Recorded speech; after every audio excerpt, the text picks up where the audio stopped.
Hello there, guys. Welcome to the Thrive Entrepreneur podcast with me. Today, I am so honored to interview Samuel Lasiti, who is going to give us a little bit about his background later on. But hi, Samuel, how are you doing? Hi, Salome. I'm doing good and excited to be part of Thrive Entrepreneur podcast. Yeah, I'm looking forward to this engagement. All right, so Samuel, just Yes, to break the ice today, I'm going to ask you a couple few questions so that now we can start the interview. So, what do you prefer, reading or podcasts? I think podcast. Oh, wow. So, do not disturb or notifications on. I think do not disturb. So, office time or working from home? I think office time. Office time. So, are you an early Oh, bird person or a late night? I think I'm a late night. Okay, Mhm. Samuel, we're just going to go ahead and start. So, I'd love you to give us just to set up the scene of your background, who you are, just introduce yourself and tell us what it is that you do as an entrepreneur. Yeah, I'm Samuel Lasiti and I'm from Kenya, Kajiado County. And I'm a social entrepreneur and a passionate farmer and founder of community-based organization called Leap Empowerment Development Initiative.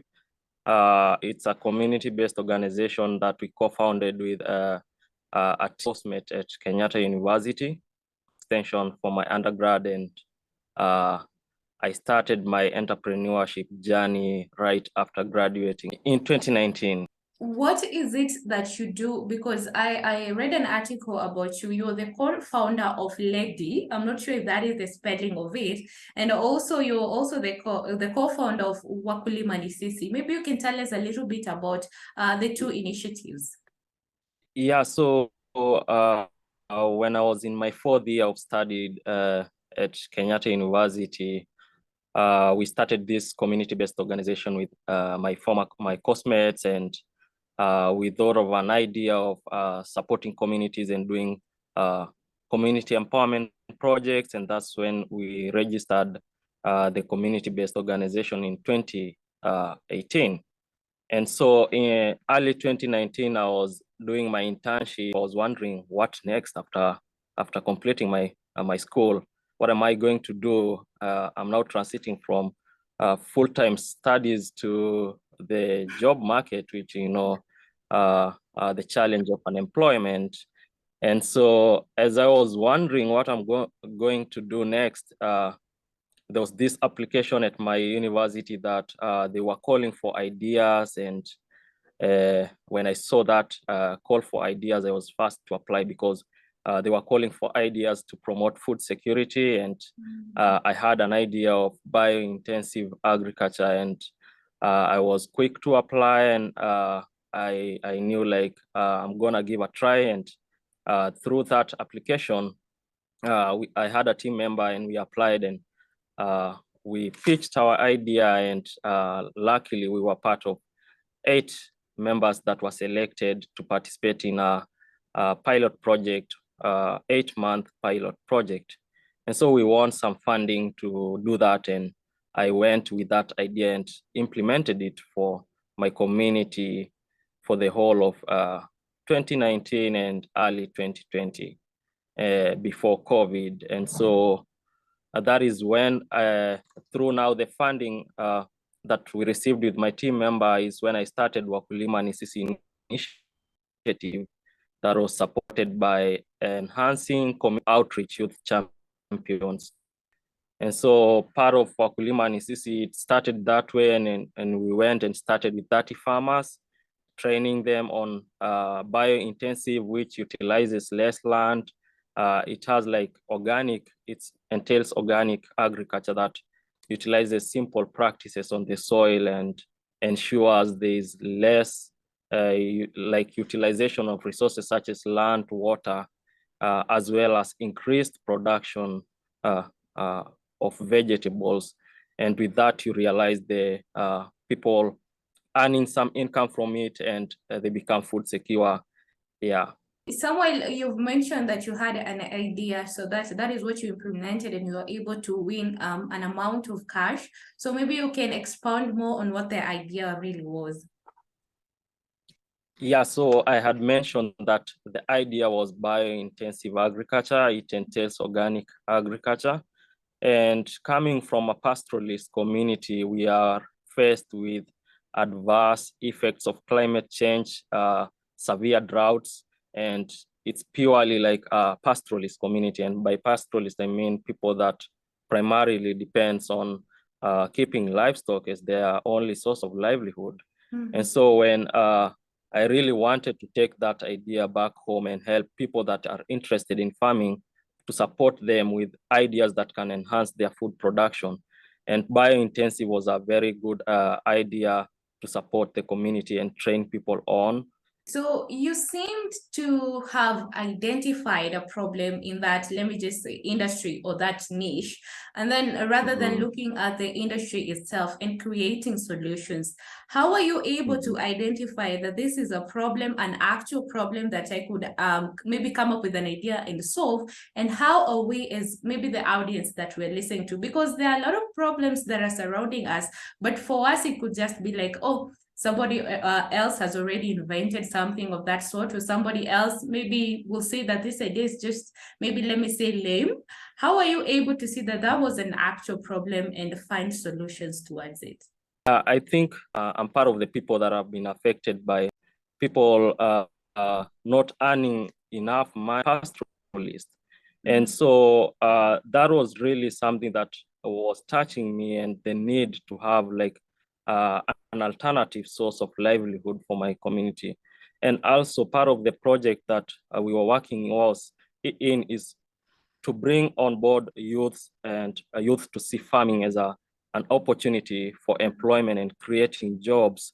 And so being someone that just graduated from the university and wondering what you're gonna do after graduating was another, like, bringing youths on board to be part of the to be agriculture, to participate in agriculture and become farmers and see agriculture in a more different angle than just playing with the dirt. So it was about the issue of unemployment and youths coming in, and also the being part of the problem of climate change, I'll say. We talked about the influence that other farmers had and the impact.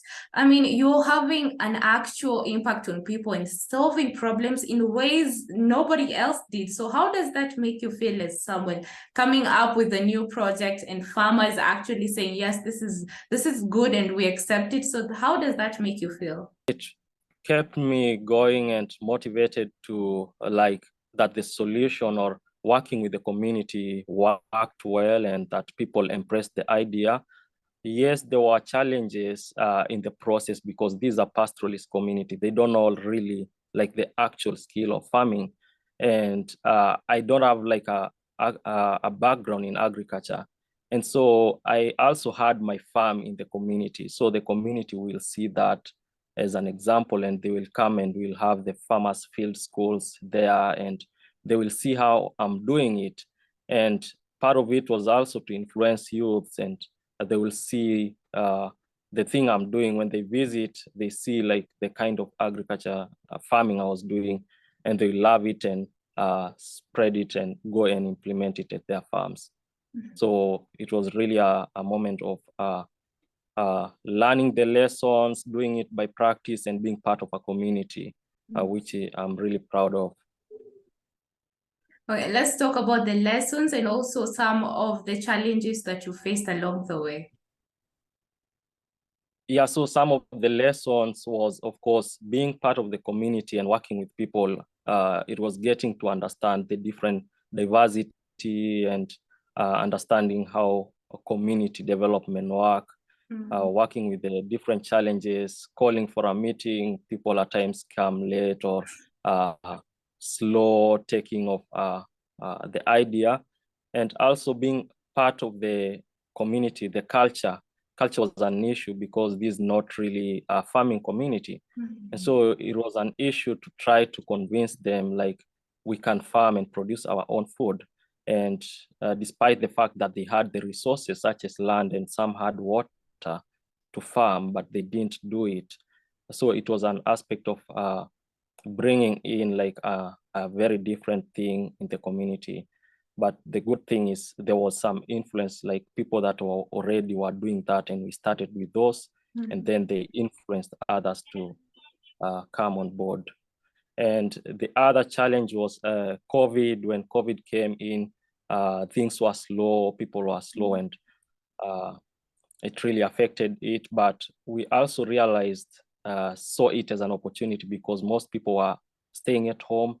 And I realized people coming in and doing farming, especially including youths, many youths starting farming and starting gardening and supporting their homes to become food secure. During this period, during this time that you're trying to, make the farmers learn about bio-intensive farming. So what was the initial capital that you were working with? So the grant that we received first from FCO project, which was by Kenyatta University and Empower and Serve Kenya, was $2,500 that we did for the pilot project. And that was what started us to get into the community and start the project. So how has that been since then, till now? Yeah, so over time we've been working with partners and receiving other seed grants because we are working as a non-profit. And as we like seek grants, and we've received several grants, and as I lead change, I've been part of fellowships and leadership programs that have helped me to grow as a leader so that I can have the skills and knowledge to run the community-based organization. And so we are still in the process of gaining more grants and funding to upscale our initiative and our impact to reach out to many people, more people. So you joined Tapona Entrepreneur Program. So I want you to talk about the program and how it helped you as an entrepreneur per se. Yeah, so I joined Tapona in 2021, and it just came as an application, and a friend of mine sent it to me, and I went to it and applied, and Tapona saw the fit that I was able to do the program. And after the selection process, which was quite very competitive, I was selected as the only Tapona representative to participate in the Watson Institute semester accelerator program.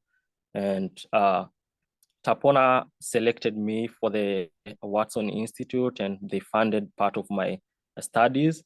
And as I was applying, I was not able to cover the whole amount. And when now I passed the first stage of Tapona, the next interview was with the Watson Institute.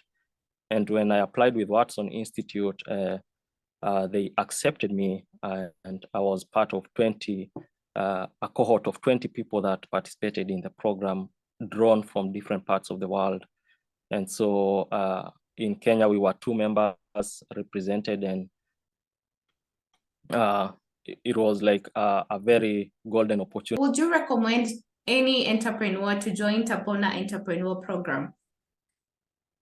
Sure, because as youths and people getting into the startups and coming up with organization, and youths that are trying to solve the problems in our communities, I would highly recommend for such programs, because that is, I'll say for me, it really worked. It has worked because being part of programs help you to learn about yourself more and gain skills. You cannot just go and start doing something you don't have skills in.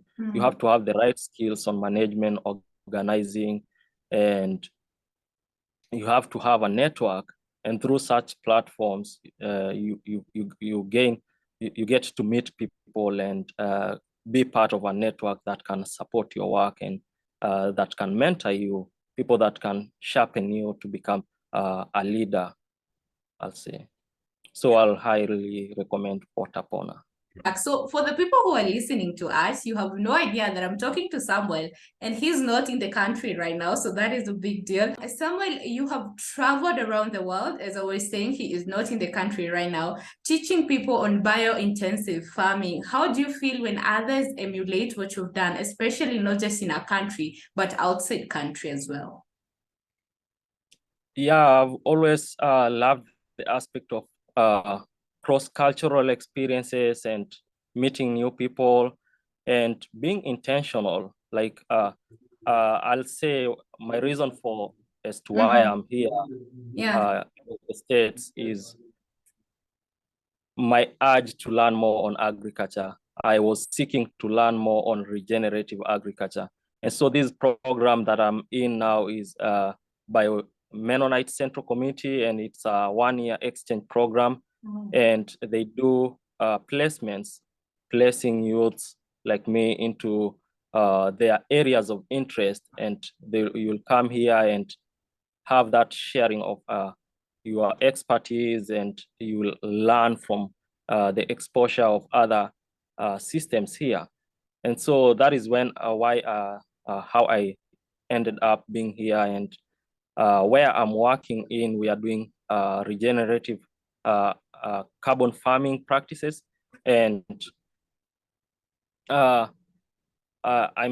like it's been such like seeking and being intentional in the process, wanting to gain more skills. Like the opportunities are there for youth, and when you are intentional about something you're doing and you are so passionate, opportunities will come seeking for you. And that is how I ended up like wanting to learn more, and I ended up in such a program. And it's really like after Watson Institute, learning about social entrepreneurship and leadership, I really wanted to advance my skills now in having the skills in agriculture and gaining that knowledge and understanding on agricultural practices.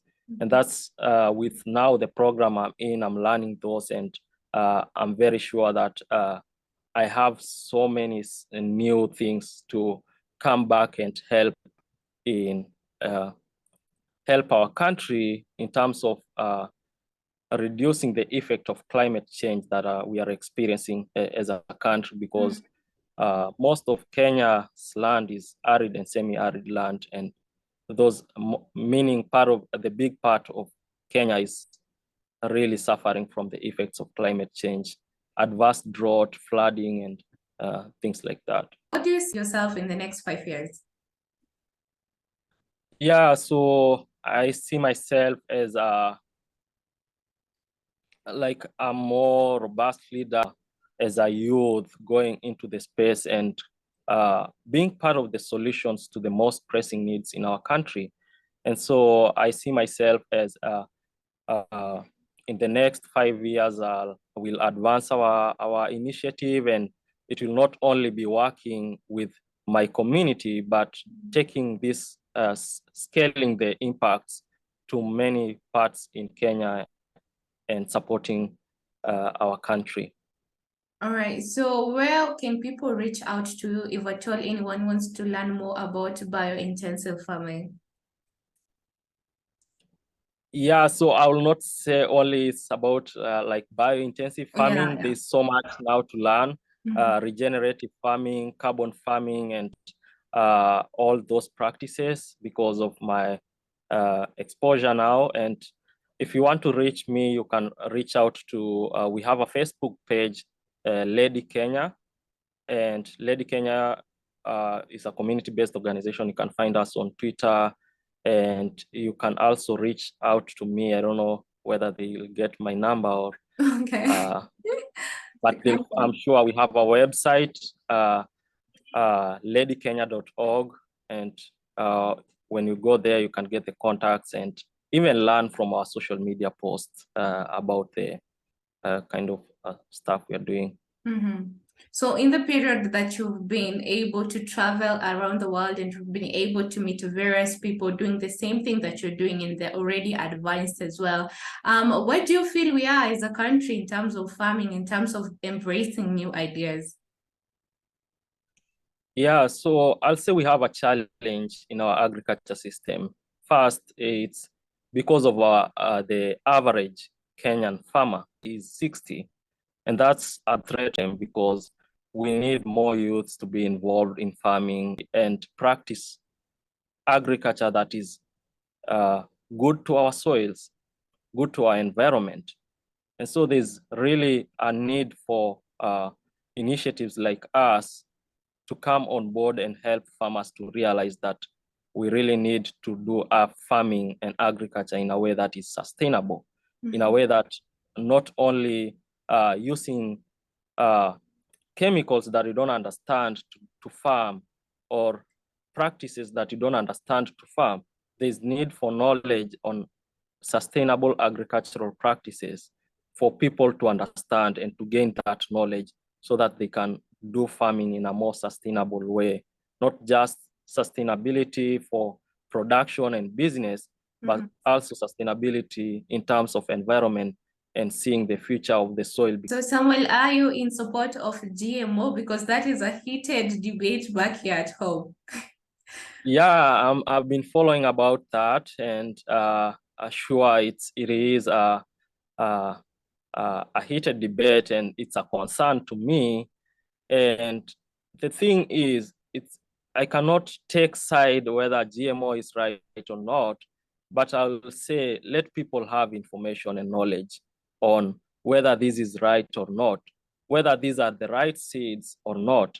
Because if we are able to produce our seeds through our indigenous knowledge, and that can sustain us and has sustained us for the last years, even bringing in GMOs will not solve our food security, I'll say. It won't solve our food security, but helping people to even produce their own seeds and to use the local resources and the indigenous knowledge they have is more important, because you are supporting the indigenous knowledge to coexist. Maybe as we wrap up the show, what are some of the mentors that you're looking up to, and also what are some of the advice that you have for the youngins out here? Yeah, so the mentors I'm looking up to, Tapona is one of them, and I love the meeting new people and the space of Tapona, the entrepreneurs they were working with, because Tapona is really working with entrepreneurs at the grassroots level. And those are people that challenge me as a person. I believe the advice of when you want to get into the space of starting an organization or a business, it's important to start. Just start and start by faith. You don't have like to see the whole staircase for you to start making steps. You just take the steps, and of course there's failures, but failing, it's okay to fail. And in the process, you learn lessons. So you just start, and all the things, put the passion in it, put the effort in it, and all the things will fall in place. Yeah, thank you so much. All right, guys, that was Samuel Lasiti. He is the co-founder of Ledi and also the co-founder of Wakulima Nisisi. Thank you so much, Samuel, for having and creating your own time to be with us today and making our audience learn so much. I appreciate you, and you're doing such a commendable job. Thank you so much, and have a nice time. Yeah, thank you so much too for hosting me. All right, thank you.